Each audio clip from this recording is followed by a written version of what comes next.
नमस्कार मित्रांनो, स्वागत आहे आपल्या एका नवीन व्हिडिओमध्ये. तर मित्रांनो, आज निमसोड येथे भव्यदिव्य बडेबाबा केसरीचं ओपनचं जंगी मैदान पार पडत आहे आणि या मैदानात आपल्याला अनेक सर्व नामांकित नंदी एका टॉपच्या पायऱ्यात पळताना दिसणार आहेत.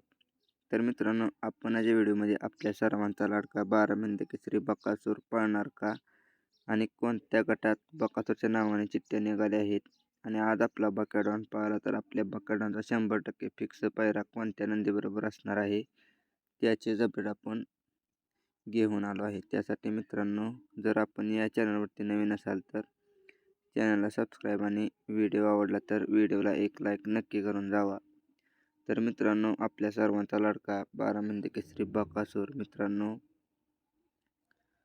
पोटातनं तार काढल्यानंतर पहिल्याच मैदानात 1 नंबर केलेला येतगावमध्ये. त्यानंतर मित्रांनो आपल्या बकाडॉनची हार होत आहे ती म्हणजे मित्रांनो पायऱ्यामुळे. मित्रांनो, पायरा चांगला होत नसल्यामुळे आपल्या बकाडॉनची काही मैदानात मागल्या हार झाली.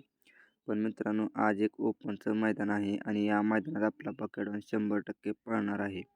आणि मित्रांनो, आज आपल्या बकाडॉनचं एक टॉपचं नियोजन झालं आहे. ते म्हणजे मित्रांनो, आज आपल्या बकाडॉनचा पायरा असणार आहे घोडच्या छोट्या सर्जाबरोबर. मित्रांनो, बरेच दिवसापासून बकासूर फॅनची इच्छा होती की घोडचा सर्जा आणि बकासूर एकत्र यावेत आणि मित्रांनो, आज तो दिवस आला आहे आणि आज 100% आपल्याला या निमसोड मैदानात बकाडॉन आणि घोडचा सर्जा पळताना दिसणार आहे. तर नक्की कोणत्या गटात पळणार आहेत ते पाहूया. तर मित्रांनो, मोहिल शेठ धुमाळ यांच्या नावाने 2 चिठ्ठ्या निघाल्या आहेत. पहिली चिठ्ठी गट क्रमांक 25 तास क्रमांक 5 आणि दुसरी चिठ्ठी गट क्रमांक 14 तास क्रमांक 2 वरती.